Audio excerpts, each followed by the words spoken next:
a service of CNC Worldwide.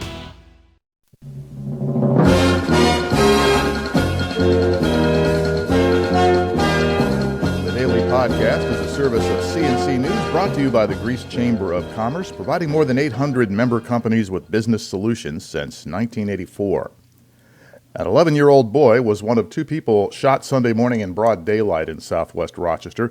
Police said the victims were the boy and a 29-year-old man. They were shot in the area of Chili Avenue and Thurston Road about 10:30 in the morning. Police were originally called to the area by the city's shot spotter system and reports of shots being fired in the area. They couldn't find the victims at first, but soon after, the man and boy arrived at Strong Memorial Hospital looking for help. Both had been shot in the torso. Their injuries are non-life-threatening. Police are investigating. A driver was seriously burned in a crash on routes 5 and 20 early Sunday. The Ontario County Sheriff's Office said Thomas Devine of Canandaigua was driving west on 5 and 20 in Hopewell when his car slid off the road, took out a mailbox, and went over an embankment. The car crashed into a tree at the bottom and burst into flames. Deputies arriving on the scene found Devine about 20 feet from his burning car. His body was also in flames. They extinguished his burning clothes, and he was transported to Strong Memorial Hospital with serious burn injuries.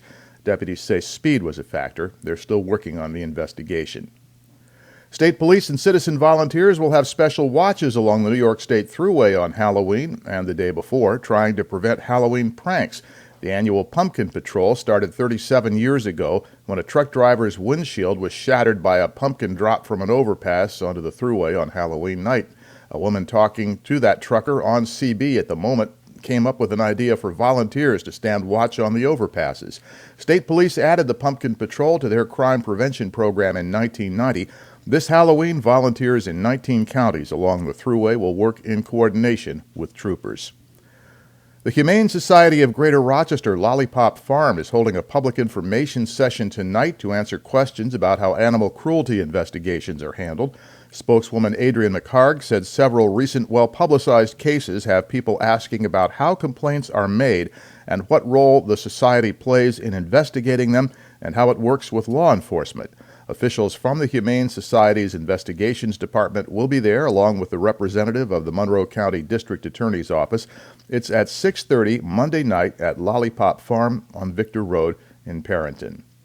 A second vote on building a new central library for Irondequoit will probably be held in mid-December. Town officials say enough signatures have been collected on a petition to force a second referendum. The town board voted last month to allow a permissive referendum on the issue if enough people wanted one while still moving forward with the project. Residents voted by a large margin in April to authorize the project and borrowing $13 million to build it.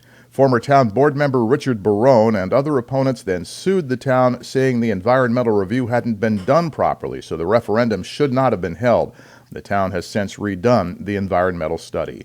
To the left of the player window, you'll find links to these and other stories, and at the bottom of the page on CNC News pages, links you can use to send news and information directly to us. Next podcast is As It Happens. Updates are as necessary. I'm Bud Lowell, CNC News.